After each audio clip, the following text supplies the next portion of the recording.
God has blessed us all with the same measure of faith, a mustard seed. Amen. So we want to take that and we want to build our faith. It starts off small, it starts off as a seed.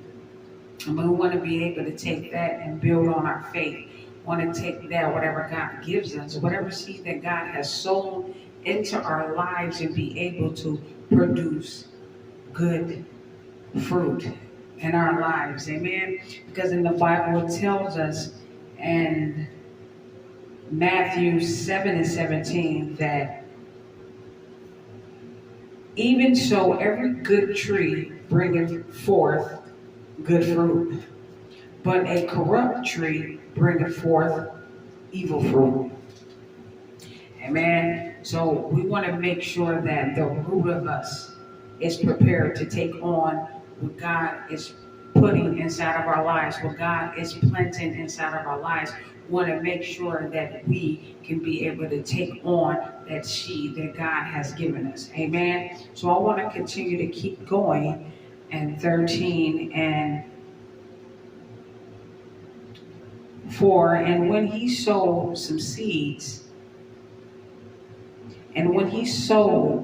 some seeds fell by the wayside, and the fowls came and devoured them up.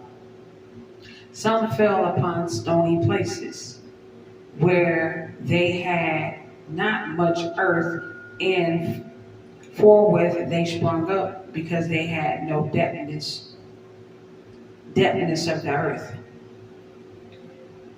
Some of the seeds that he was sowing fell by the wayside.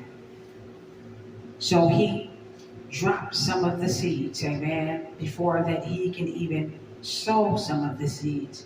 And the fowls, the birds, the natural things began to devour the seeds, amen.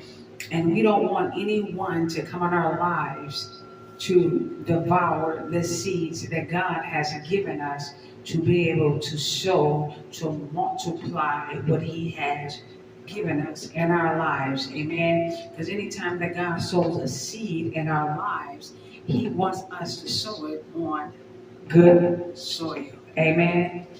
He wants us to sow our seed on good soil. So we do not drop our seeds along the way. We want to stay vigilant and be able to stay focused on what we are sowing into, and what type of soil that we're sowing into, what type of people that we're giving